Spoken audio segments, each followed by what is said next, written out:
Hey, welcome back AIS artists. Today we are going to be adding color with Crayola markers to our plate that we created. So I already started mine. So we're adding Crayola markers. I would start at the top and work your way down, making sure your hand does not lay on your artwork. So before you start adding color, trying to make sure that you can really see the indentations that you created when you transferred your drawing onto the plate. So really make sure that you can see it, and you're going to go over the styrofoam without the drawing at least once, maybe twice, okay, so that you can really get an indentation without going through the styrofoam. Once it's ready and you can see all the details that you want to see, then you're going to grab your Crayola markers, and I'm going to tilt my camera down so you can see what I'm doing. And we're going to add color. So what you're going to do is think about your color. We don't have a lot of color choices, but you are going to use the side versus the tip. You're going to use the side of the marker, and it's not going to go where the indentation is. So that area is going to be white. And I'm just laying down the marker, just going back and forth. You can't see it. There we go. So I'm just going back and forth. I don't really like this little brown spot here, so I'm going to try and take it off. We'll see. You can add a couple different colors to your whatever it is that you're doing. And notice that I'm using kind of a light orange with the brown, and some of the brown is getting on my light orange marker, okay? So what you'll need to do is have paper towel, which I don't have, but you'll need to clean it. So on a piece of paper, just kind of wipe off that extra color that you don't want. So you're removing, kind of just like when you're using paint and you get your paint colors dirtied, you want to try and clean it. So I'm going to try and clean it and then use it again. So you can use multiple colors. And again, I'm just really using the side, and you can see I got picked up more color, so I want to wipe that off.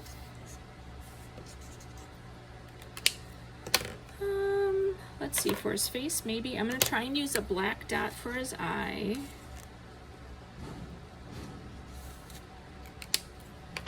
I'm going to finish his head. He's going to be a brown kitty.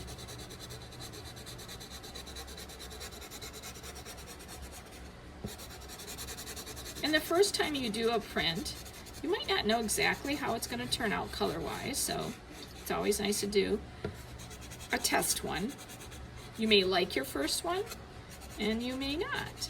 So that's kind of why we do multiple times. So I'm going to move on down to my pond. Again, I'm using the side of my marker.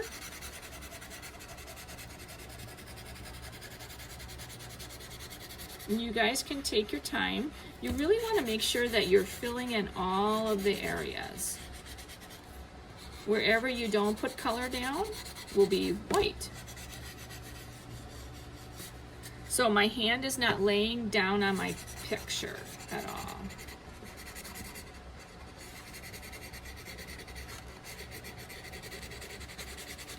I'm going a little fast. You guys are going to take your time when you go so that you don't get a color that you don't want in a spot you don't want. I'm going to do my lily pads.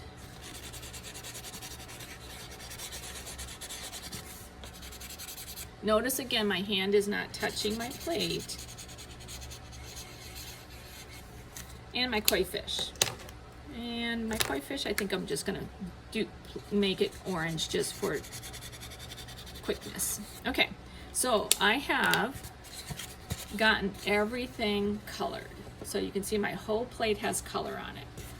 Now I'm going to get my paper, which I have put my name and teacher's name. So with a pencil, put your name and your teacher's name on it. And where you sit is always helpful. Turn that over so you're working on the side that doesn't have your name. Everybody will have a sponge, because we have to get our paper wet. So The sponge shouldn't be dripping wet, so when you squeeze it, there shouldn't be a lot of water. And you're just going to get your paper wet. Not soaking wet, but just moist so that you can see that it's wet. Okay. Once your paper is wet, you're going to take your tray, your plate, and line it up. So I'm going to turn it over. I'm going to grab the sides, and I'm going to make sure that I'm lining it up with my paper. So it's right, once you put it down, don't move it. So it's right over my paper. Okay, and now we're going to rub it down. And I'm kind of off the table here, but, and you can take a peek. So holding in one corner, you can kind of pull up to see what it looks like if you need to press down more.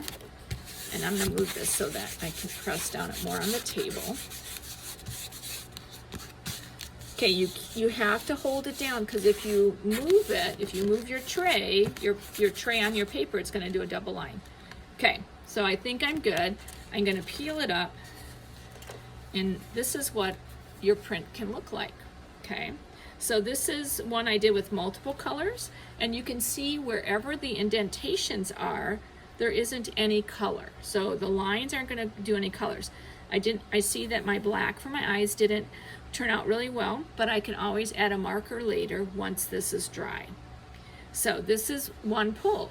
Once you're done with one pull, you're going to wipe it down. So you can either use that sponge or a paper towel. Actually, you know what? A wipe probably will work best. So everybody has a wipe. And you're going to wipe your plate. This is called a plate down. And it's okay if it doesn't get all of the color off. Try not to bend it, because you want to pull another print. Okay, so it's kind of clean. Now I'm going to add more markers to it again. You can change up your colors and pull another print. So again, this was one I had done earlier, and I kind of like the simplicity of not a lot of color. So I like the simpleness of this. This happens when your paper is too wet. You can see it's really, really blurry. Okay, so this paper was way too wet. And once this dries, we'll see what this looks like.